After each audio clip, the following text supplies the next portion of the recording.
Recognize P76343 on behalf of Ms. Scott, who's present to my right. State your name, Ms. Scott? Here, Scott. Thank you.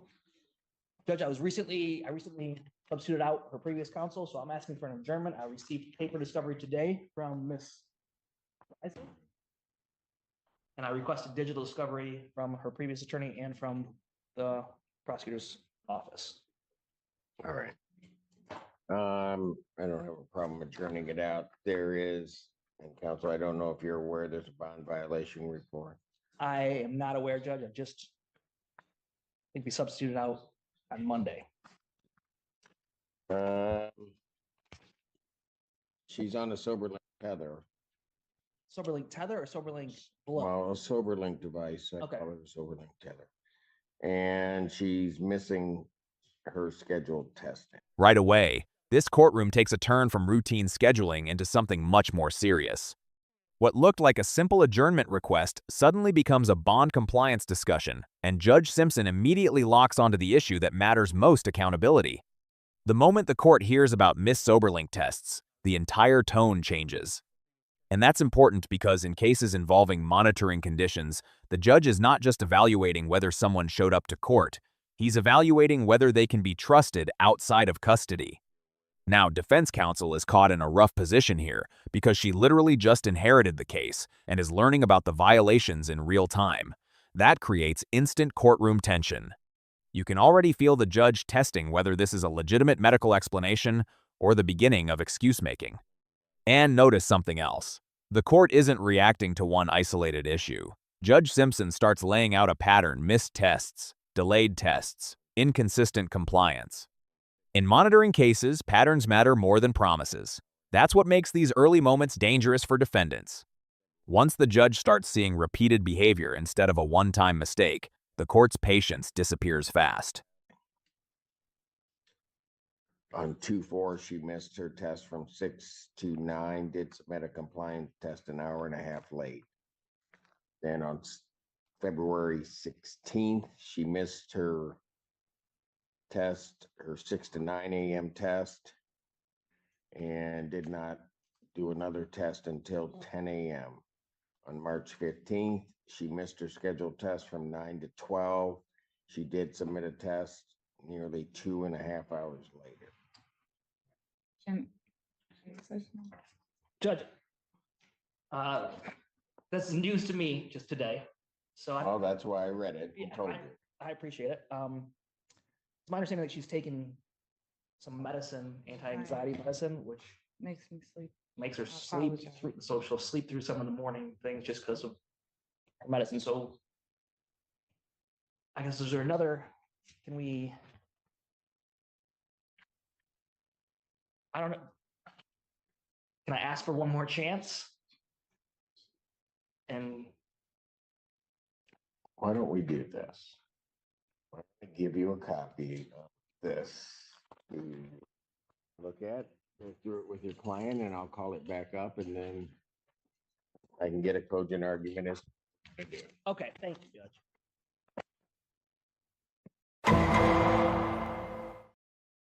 Court does call the case of the people versus Raphael Graowski. Good morning, Your Honor. David I. Goldstein appearing on behalf of the defendant.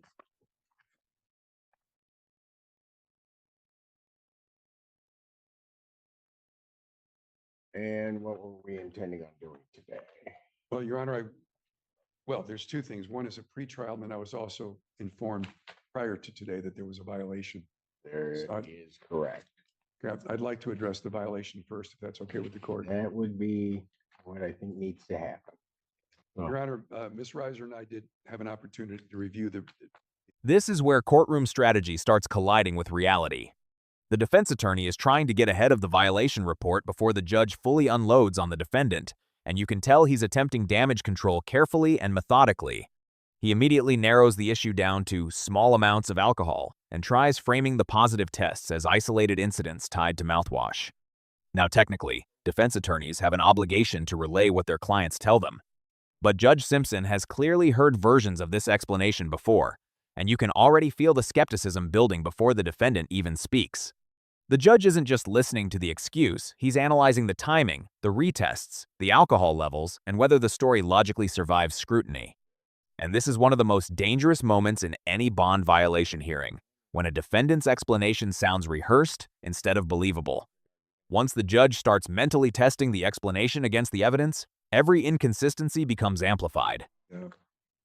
The violation report, I did indicate to my client that on 2 occasions, one in February and one in March, there was a small amount of alcohol in his system. I'm going to assume for the sake of argument that all of his other tests were there was no positive result. Your Honor, I explained it to my client. My client indicated to me that he does use on occasion mouthwash. And on those 2 occasions, that's why there was a small amount of alcohol in his system.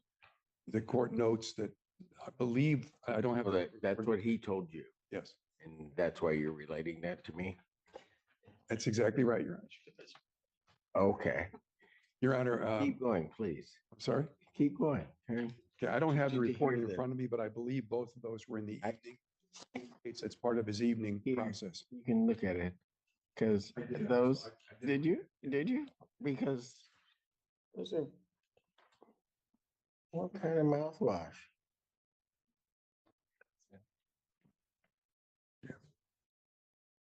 0.021 and 0.023 is that what you're referring to, Your Honor? Yeah, but then what is more disconcerting with the excuse that your client is giving you, that you are relating to the court, is that then there's a retest. So that mouthwash was hanging around for a while. Well, Your Honor, let's see, 11:32, about a half an hour on this one, and it was going down. And about a half an hour, well, yeah, a little bit more than half an hour on this one, and it was also going down. Mhm. Those the same days? No, one is on the 25th Yeah. and one's on the 22nd, for February 25th and March 22nd. There was the one, like. You don't tell me, tell him. I'm sorry. Yeah, approach it. Yeah, I got it. So the first one was after, I know it was February, was after football game. It was what? I'm watching the NFL football game. And here comes the unraveling. The defendant starts giving details football game, rushing to test, waiting during another TV show, and sometimes defendants think adding extra details automatically makes a story sound truthful. But experienced judges don't focus on how detailed the story is. They focus on whether the explanation actually fits the evidence. Judge Simpson already pointed out the biggest problem. The alcohol readings didn't disappear immediately. There were retests showing lingering alcohol levels, and that completely weakens the quick mouthwash contamination defense. The court is basically saying, if this was just mouthwash, why is it still showing up later? What makes this even more uncomfortable is that the defendant keeps trying to maintain the story while the judge clearly doesn't buy it.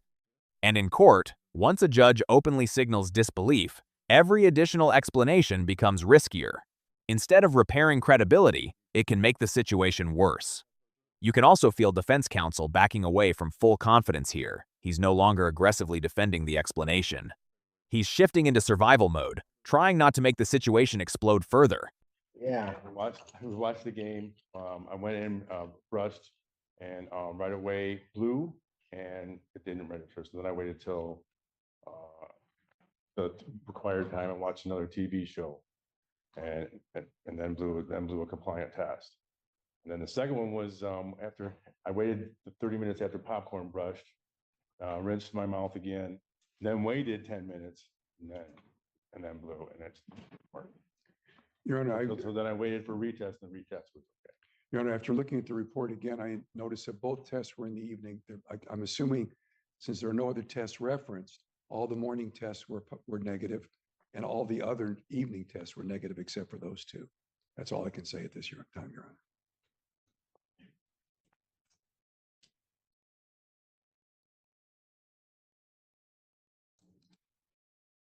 I've never heard of mouthwash lingering that long, first of all.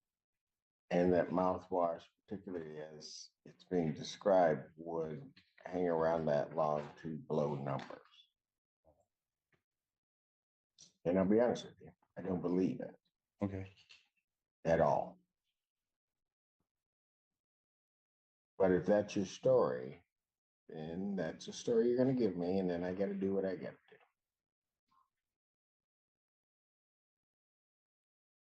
Is that really what happened? Your Honor, I was up late watching football, yes, with my girlfriend.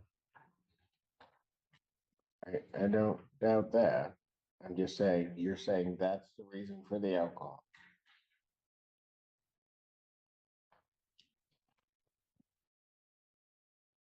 Is that what you're telling me?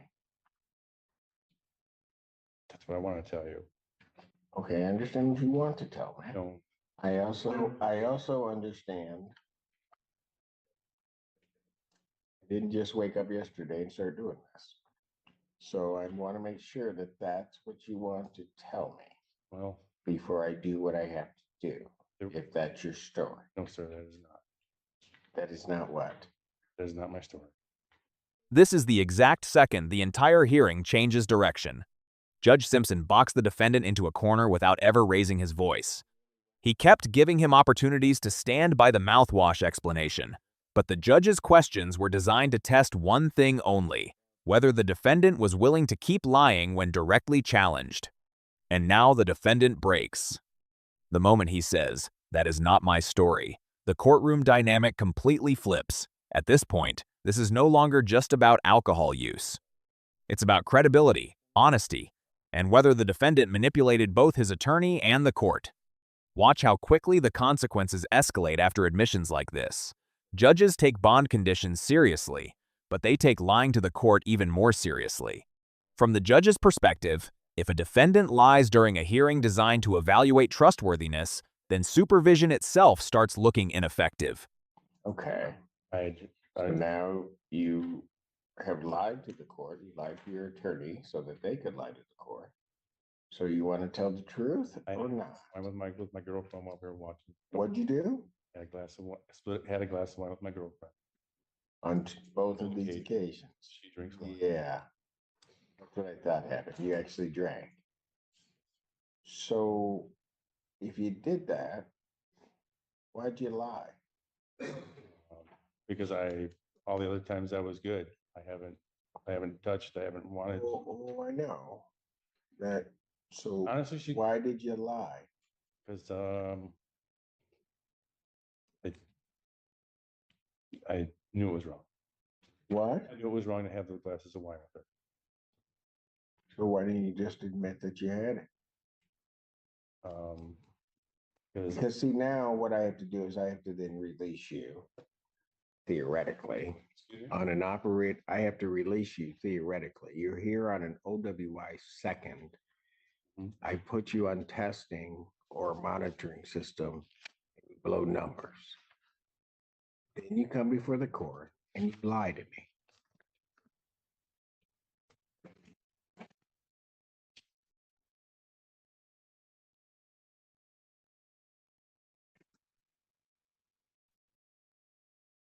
What? I apologize to the court. Amen.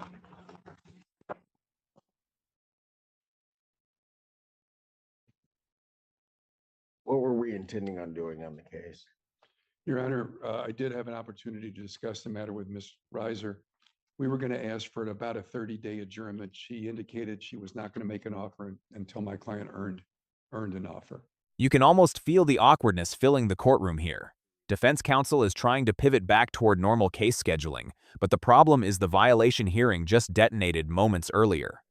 Asking for a 30-day adjournment after the defendant admitted both the alcohol use and the lie to the court is suddenly a much harder sell. And Judge Simpson immediately recognizes that. The judge even points out that the prosecutor already knew about the violations before discussing any potential offer. That's a subtle but important courtroom message. Prosecutors pay attention to conduct while someone is out on bond. Compliance matters. Honesty matters. Cooperation matters. Those things can absolutely affect negotiations later. This is why defendants sometimes underestimate how much behavior outside the actual criminal allegations can impact their case. The courtroom is constantly evaluating reliability. Every violation chips away at goodwill. Yeah.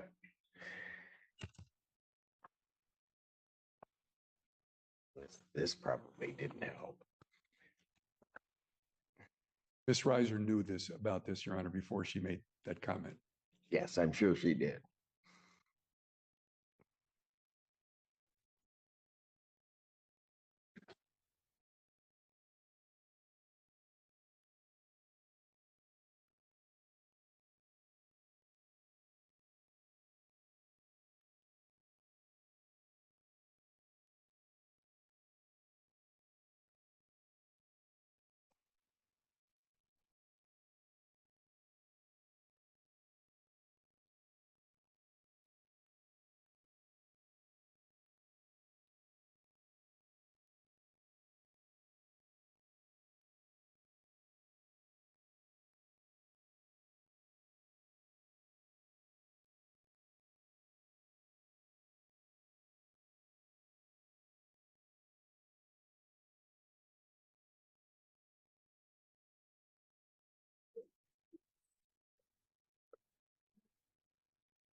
Guess it wouldn't be wise to adjourn this out 30 days. I'll adjourn this matter to April 17, 2021 at 9 a.m. or as your invite indicates. I will find that the defendant violated his bond conditions of no alcohol use. The defendant's bond will be set at $25,000. I'll give a 10% privilege at this time on it, but defendant, if he posts that bond, cannot be released from custody without a SCRAM tether, and it must be in place. Defendant is remanded. There it is, the consequence phase. Judge Simpson officially finds a bond violation, increases the bond to $25,000, requires SCRAM tether monitoring for release, and remands the defendant into custody. And honestly, the escalation here happened incredibly fast once the court concluded the defendant lied. Notice the sequence carefully. The judge didn't just punish the alcohol use. He reacted to the combination of drinking while on monitoring, testing issues, and then misleading the court about it. That combination is what destroyed the defendant's credibility. This is also a reminder of how powerful bond hearings really are. A lot of people think the main case is the only thing that matters, but pretrial behavior can completely reshape a defendant's situation before trial even begins. One bad hearing can mean stricter conditions, jail custody, financial pressure, and tougher future negotiations. And SCRAM tether requirements are serious. Continuous alcohol monitoring tells the court, we no longer trust self-reporting or occasional testing. That's a major step up in supervision.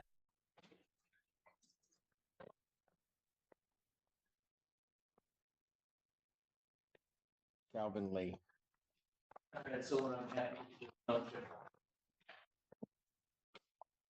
David I. Goldstein, appearing on behalf of the defendant. Your name, sir? Calvin Lee. Thank you. Your Honor, in this matter, Mr. Siller and I have had a conversation. A lot of this case is going to turn on whether or not my client gave consent. Just so the court understands, there was a blood draw in this case. There was no warrant because the officers claimed that my client consented to the blood draw. My client says he did not. I'm assuming that there are either body cams or dash cams. I believe I have them, but I have to review them with my client. And Mr. Siller indicated he had no problem with that. So if we could have 2 weeks, the same date as the Graowski. As the other one. All right. I'll adjourn the matter April 17th, 2024, 9 a.m. or as your invite indicates. Your Honor, there's one other issue that my client wanted me to bring to the court's attention, at least one other issue. But you Your Honor, want to go with your other claim? well, I don't. No, I'm No, kidding. No, I didn't know. If you might be able to persuade him. I'm trying to. She might be able to persuade him. I'm trying to just keep everybody happy. Judge, prior to my entry into the case, apparently there was a time when they claimed that Mr. Lee was not present, as a result of which it was transmitted to the Secretary of State that he failed to appear, so they suspended his license. And they put a warrant out for my arrest, Your Oh, Honor. That's been taken care of. Yeah, that part's been taken care of. They're saying he didn't appear? Yeah, there was a warrant. When he came to see me back in, I'll tell you, when he came to see me back in the fall, there was a warrant. Yes. Third. That's what I have. Now this next hearing turns into pure procedural confusion, and honestly, everybody in the courtroom seems to be trying to reconstruct what happened months earlier. The defendant insists he appeared on Zoom and waited in the virtual waiting room for hours, while court records suggest a failure to appear led to a warrant and license suspension. This is one of those situations where technology, scheduling systems, and court administration all collide at once. And Judge Simpson is trying to sort through conflicting information in real time without immediately punishing someone unfairly. What's interesting here is that the judge doesn't instantly accuse the defendant of lying. Instead, he starts investigating the process itself. Was the defendant actually waiting on Zoom? Was there an administrative issue? Did the case get called without him realizing it? Those questions matter because a failure to appear allegation can trigger serious consequences automatically. The court docket shows that I appeared on Zoom at 9 a.m. I did sign in Zoom that morning. And stayed in the waiting room for almost 3 hours. So I don't know if it's a question the case was called and he didn't hear it, or they didn't. Well, No, I was in the waiting room. there still is a warrant. The 25 cash surety. He appeared, Your Honor. Sorry. So did that warrant not get canceled? Because he's here today. Did you fill out a warrant recall? Your Honor, I filled out a warrant recall. You denied it. He came in and was physically arraigned. And the matter was set, well, I shouldn't say come in. He was arraigned by, I think, Magistrate Fink. And he was given this date. Actually, he was given a date a couple of weeks ago. We adjourned it till today. He's on the docket. So that warrant. No, that's what my questioning is. But I don't, were you arraigned at this building? Do you know? I put on the form myself at the No, office. I believe you. I'm just trying to figure out where you were. Okay.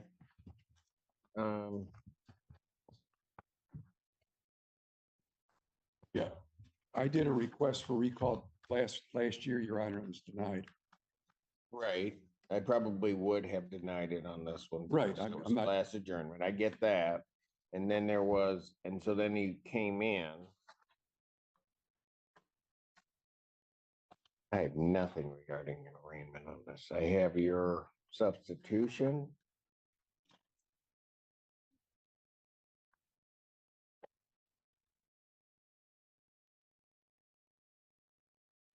First thing, did she set a bond? When you were arraigned, did they set a bond or they let you go on a PR bond?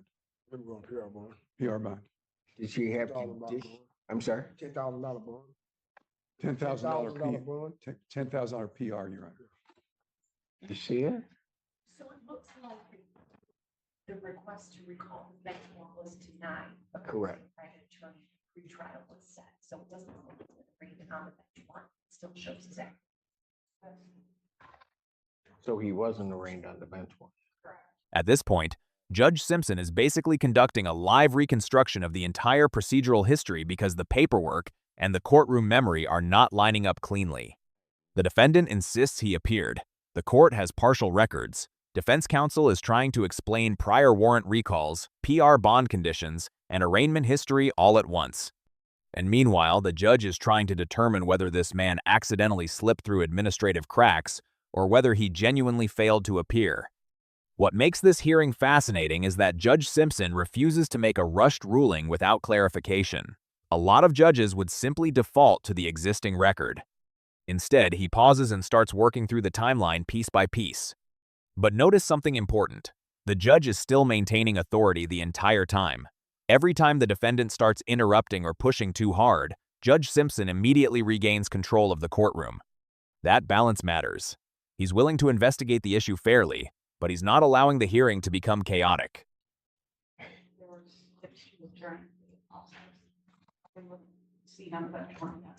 So you didn't go before the bench? So I went in front of you. You the ones who gave me a $10,000 bond. Was that back originally or was that after? That was the original one when this. No, we're talking about after that incident in May of last year when they issued the warrant because they said you didn't appear. Yeah, Have you seen him? Did you see anyone else other than No. him? but we kept, I ain't seen nobody else but him. So they must have I just was set on the, Zoom for a whole year. they must have just set the pretrial without him ever seeing anybody. That's what it looks I like. gotta let,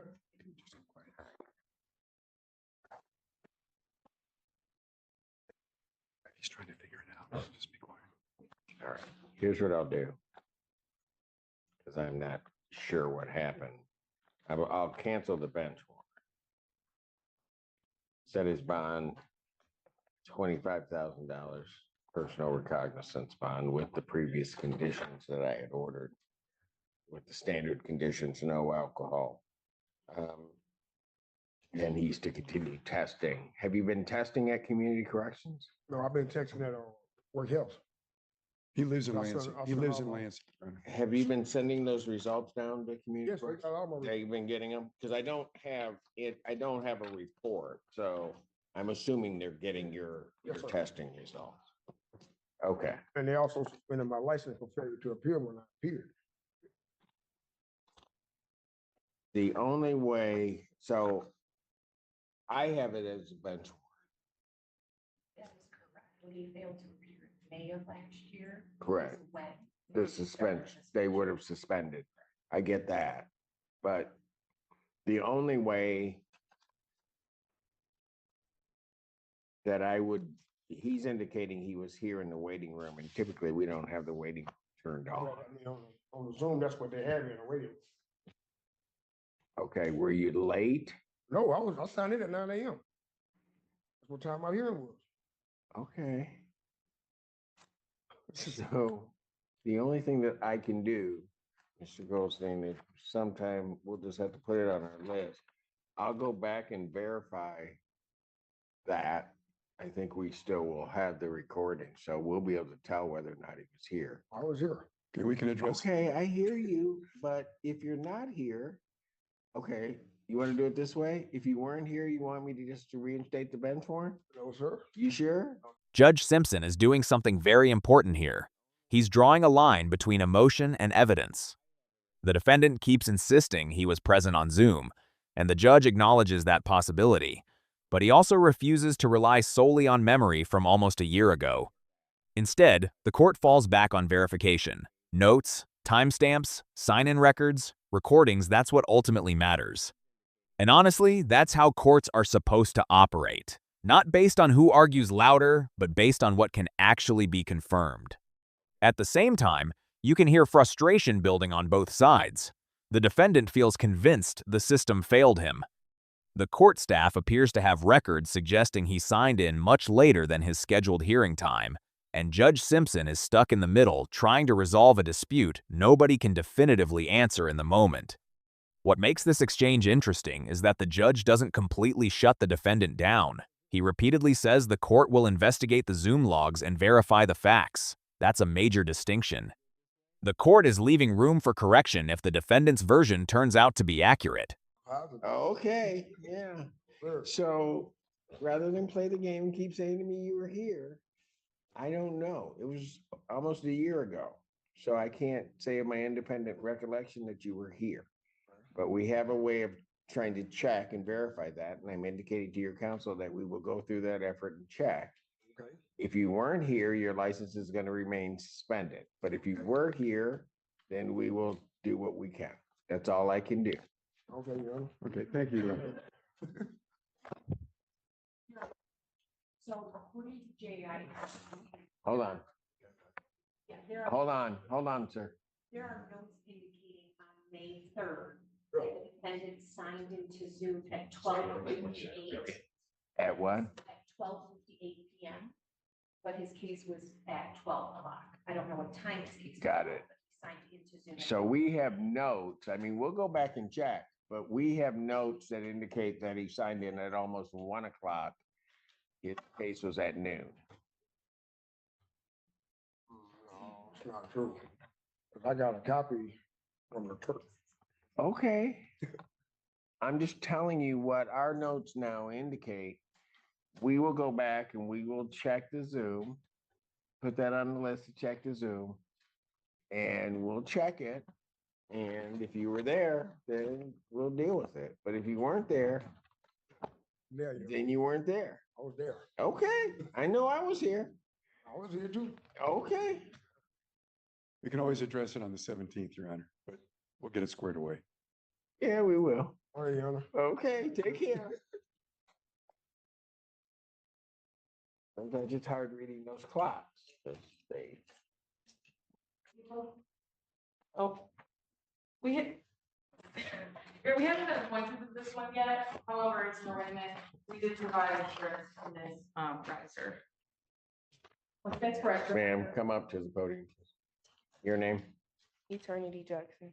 All right, before we begin, who escorted you to the court today? Myself. Pardon? Myself. Or were you with My grandfather. your grandfather? Yeah. All right, sir. I realize you wanted her case called, but I'll just give this admonition. I call the cases in order as I have them by their blocks. And just like that, Judge Simpson shifts from procedural hearings into full courtroom control mode. This moment might seem minor compared to the bond violations earlier, but judges take courtroom conduct extremely seriously, especially when family members or spectators start pressuring staff or trying to influence scheduling. The judge immediately addresses the behavior head-on and makes it crystal clear that the courtroom runs on court procedure, not personal urgency. Notice how fast Judge Simpson establishes authority here. He doesn't allow interruptions, doesn't entertain side arguments, and doesn't let emotions dictate the schedule. That's important because once a courtroom starts operating emotionally instead of procedurally, everything can spiral into disorder. And honestly, this is something a lot of viewers don't realize. Court staff are extensions of the court itself. Yelling at clerks, pressuring staff, or trying to bypass procedure almost always backfires. Judges pay attention to how people conduct themselves inside the courtroom, even if they're not technically parties in the case. We're not going to call this thing at 9 o'clock, and I don't appreciate ever my staff being yelled at. Or you trying to send them back to pose a question to me. Well, you know what, Your Honor? Okay, y'all send out a letter saying 9 o'clock, all right? If y'all do so. Ma'am, sir, Yes, sir. it isn't even your case. So have a seat. Have a seat. Have a seat. I've given my admonition. That's the way that it will roll. Ms. Reiser, you have something on this case. Yes, Your Honor. The public defender did provide me with proof of now there is an insurance policy for 6 months. Given that pre-arraignment, I would move to dismiss the charge. And you're not on the case. Ms. Jackson, you have any objection to dismiss? No. Now this is one of the quickest emotional turnarounds you'll ever see in a courtroom. Moments after tension, warnings, and courtroom frustration, the entire case suddenly disappears with 4 words. Case is dismissed. That's it. Done. And the reason matters. The prosecution received proof of valid insurance coverage, which completely changes the legal posture of the charge. In other words, once the necessary documentation was finally produced, the state no longer had a basis to continue pursuing the matter.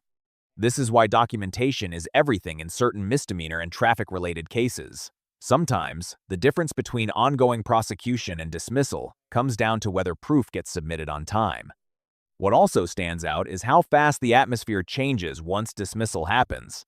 The defendant goes from standing before the court under pressure to immediately walking away free of the case. But there's another lesson hidden here too. Courts move quickly when issues are straightforward. Unlike the long credibility battles and bond violations we saw earlier, this situation had a clean procedural resolution. Proof was provided. The prosecutor acknowledged it. The judge dismissed it. Case is dismissed. Thank you, ma'am. Court calls the case. People versus Bilal Howard. Mr. Reiser, on behalf of the people.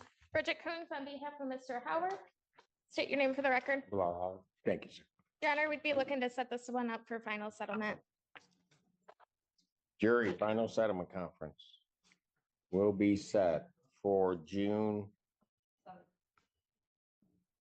You know, how many people have I taken into custody today? 1. Just one? Yeah. There was almost 2. And I tried so hard. I'm proud of me. June 7th, 2024. Mr. Howard's like, he's not talking about me, Mr. I said, I could see him sweating.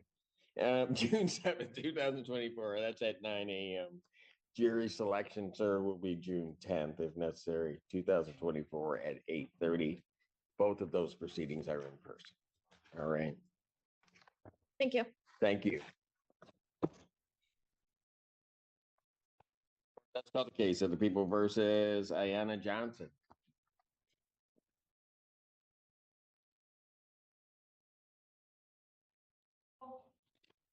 Bridget Coons on behalf of Ms. Johnson, state your name for the record. Ayanna Johnson. Your Honor, this one also has a bond. Oh, yes, it does. So there is a few late tests, quite a few. I did speak to Ms. Johnson. She was under the impression that the test was supposed to be from 9 a.m. till 12 p.m. And that kind of does reflect on these missed tests, as almost all of them, or late tests, as most of them are submitted between the 9 to 12, it looks like. Well, except for, no, I see what you're saying, but then on the 12th, she seemed to miss both. Like she missed 2 of her testing. Look on March 12th, the 6 to 9 a.m. was missed, and then the 12 to 3 was missed, and there was no retest on that one. Here we go again, another monitoring violation hearing, and Judge Simpson immediately starts breaking down the testing schedule piece by piece. What's interesting is that this defendant isn't accused of testing positive for alcohol. The problem is repeated late or missed tests.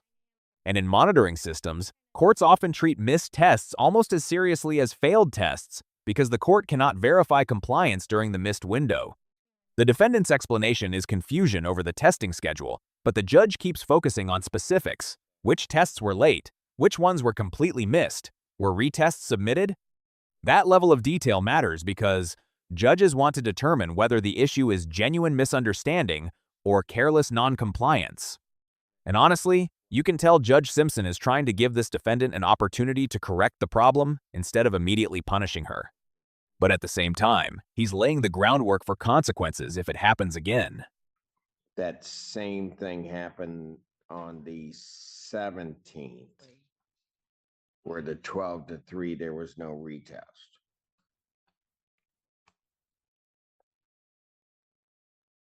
Okay. On March 12th, I do see one was submitted at 9:34.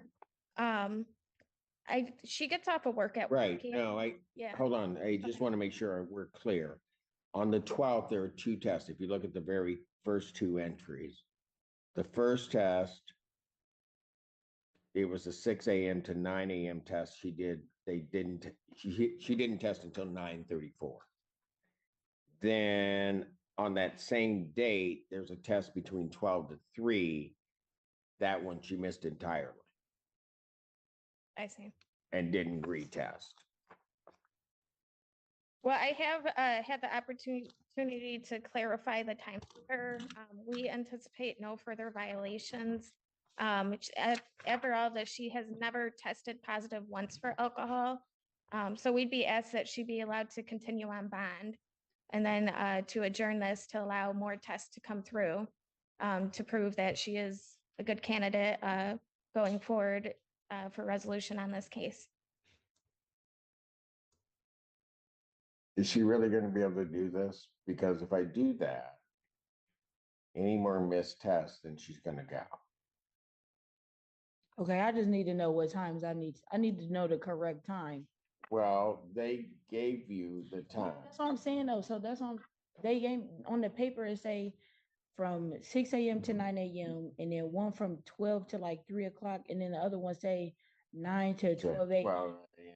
So I got my alarm clock set for 9 o'clock p.m., 1:30 p.m. and 9:30 p.m. That's not right. So you're basically, your alarm clock is going off a half an hour into the testing schedule. Is it? Well, I don't know. I think. Okay, look, ma'am, the tests that you're missing, Miss Coombs is right. the 6 AM to 9 AM test fundamentally is the test that you're missing. Okay, so I'm just taking it too late. Yes, Okay. but that's a miss. So you got to reset your alarm maybe to 9 or 8 a.m. Yeah. This exchange perfectly captures the balance between accountability and patience that judges sometimes struggle to maintain. On one hand, the defendant genuinely seems confused about the testing schedule timing. On the other hand, Judge Simpson keeps emphasizing the same point over and over. Late tests are still considered missed tests. And from the court's perspective, the system only works if defendants comply exactly as ordered. What makes this moment fascinating is how practical the conversation becomes. The judge literally starts discussing alarm clocks, wake-up times, and scheduling habits because the issue has moved beyond legal theory into basic compliance behavior. But beneath the lighter tone is a serious warning. Judge Simpson openly says he should probably consider these missed tests as positives. That's huge. The defendant is standing dangerously close to stricter consequences already. And notice something important. The judge keeps offering clarity instead of immediately escalating punishment. He's trying to remove excuses going forward. Once the defendant fully understands the schedule, future violations become much harder to explain away. Or 7. Yeah. Or 6. Yep. Somehow or another, that 6 AM to 9 AM test, you've got to get in. Okay. You're right, you do tests, but some of these tests are an hour and a half, almost 2 hours after the end of that period. Okay. And so what I'm saying is, I'll give you another shot, but you need to understand something. If I have another missed test, because I should really consider all of these tests positive. Okay. But if I give you that chance, if I have another missed test, I'm gonna go to then I jail. got it. Yeah, I got to do what I got to do. Now, the other option is I can switch you over because of this violation. I can switch you over to a SCRAM test. What is that? On my ankle? Yes. Why are you yelling at me? I'm not young. I'm giving you, normally I don't give options. I don't know why I feel so generous today. I know, it's like unusual. On your ankle, you don't even- Usually if I had a report like this, ma'am, I'm gonna tell you, you'd be going to jail right now. Okay. So what would you like to do? Take the chance that I let you go and you test on time, or you want to scram test? Is that gonna like dig into my ankle and like, how do that work? This entire scram tether discussion turns unexpectedly funny, but it also reveals something important about courtroom psychology.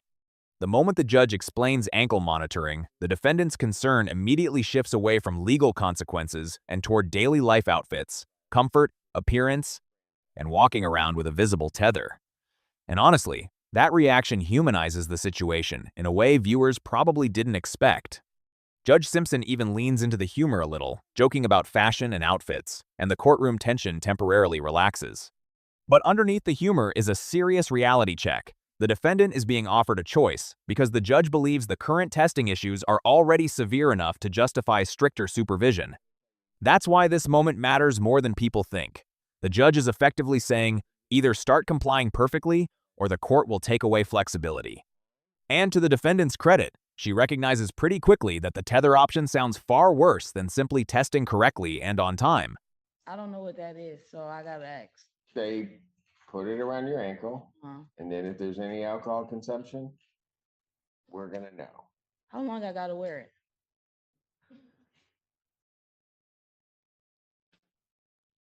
I guess the best answer until I say you don't.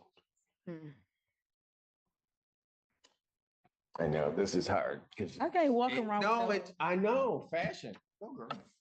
Yeah, I can't walk around with I mean, I don't know. tether on my What do you ankle. want me to say? I'll just do the blow. I'll You just really? Yeah, I'll do it on time. I'm gonna change my alarm. I can't walk around with no tether. Really? I mean, if I ain't got no you choice, could. I mean, I could, but if I got a choice, I'd rather blow. I know. Emily, your tether didn't go with any of your outfits, did it?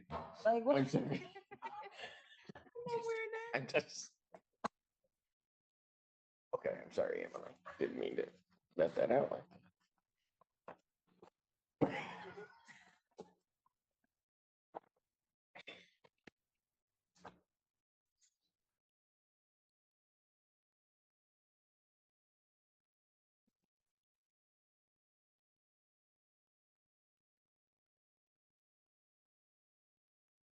Defendant to have no further missed tests. When did you want this adjourned out to?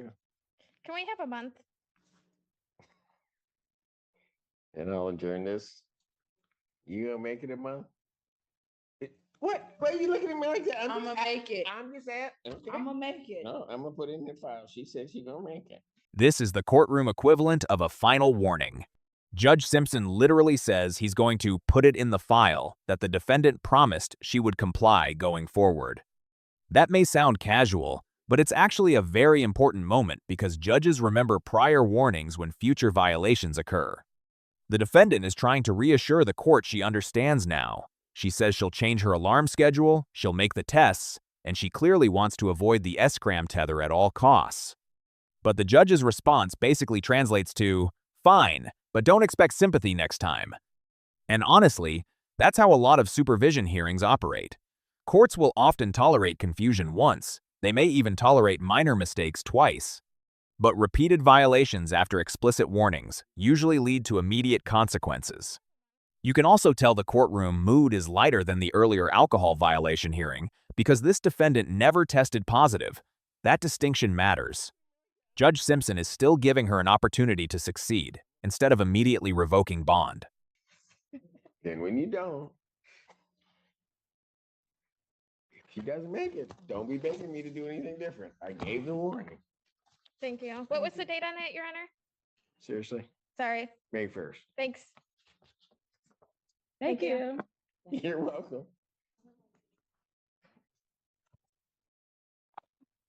I think though that if you get a black outfit, the tether goes. It's okay. I'm just saying. Court recalls the case of the people versus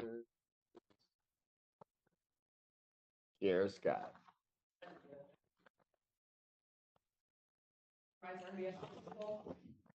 Judge Patrick 9 has P76343 on behalf of Ms. Scott. State your name, please, Ms. Scott. Here, Judge, so thank you for informing us about the bond violations, but we have. You're welcome. She admits that she missed them, but she has been seeing a mental health specialist to get on medicine to help with her panic attacks. She's been on it for about a month. She complained last week that they were making her tired. And the reason she got on them is because she wasn't sleeping well and was having panic attacks. So that's why we believe she was missing the test, because she couldn't get herself up and stuff. So just like the last person, sure, that she won't. No counsel has learned. Yes. Well, usually I'm on Zoom in front of you, Judge, so. I know. We were actually mentioning that because I've never seen, I don't think you've been in person. No. No. But go ahead. So I'm asking to give her another chance, asking for adjournment. I think we're gonna get close to resolving this case by the time we come back. Like I said, Okay. have discovery. In all seriousness, they're adjusting your medication. So, And to be honest, she's only been on it for about a month now. So the first right. tests were. And so my concern is just like, well, not quite like the last person, but I can do this, but if you miss another test, we're gonna have a problem. And now we circle back to the original defendant from the beginning of the hearing, except this conversation feels completely different after everything the courtroom has already witnessed today. Defense counsel explains the missed tests may be connected to medication changes, panic attacks, and sleep-related side effects. And unlike some earlier explanations we heard, this one comes with a medical context the judge appears willing to at least consider. But notice what Judge Simpson immediately does. He compares this situation to the prior defendant, while also distinguishing it. That's important. The earlier hearing involved alcohol use and dishonesty. Here, the issue appears tied more toward mental health treatment and medication adjustment. Even so, the judge still draws a hard line. Another missed test will create serious problems. And honestly, this is one of the more human moments in the entire courtroom session. The defendant openly worries about wearing an ankle tether to work and about how it would affect her appearance. The courtroom even shares a brief lighter moment about dresses and visibility. Or I can switch it to scram. I'm okay with the blow. You're okay with, blowing in the sober room if you're on. you don't want to, I'm with her with the whole ankle thing, cause like if I go to work and then it just don't, I can't wear a dress. If I, is that true? Okay, all right, I'm just checking.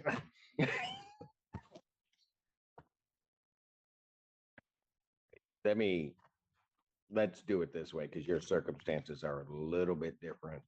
Okay.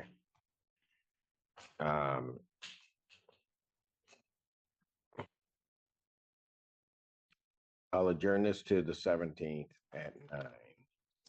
Then will that work, Council? April 17th at 9 a.m.? Yes. Yes, Judge. Or whatever time whatever block you get it put into.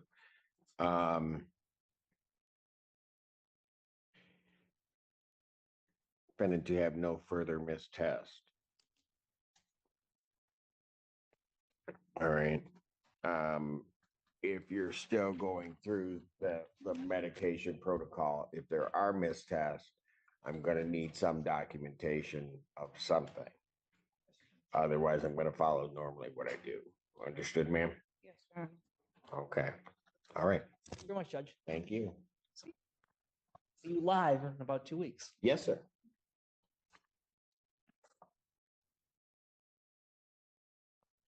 Did you call Andy in? See, but he was kind. And that brings this entire courtroom session full circle.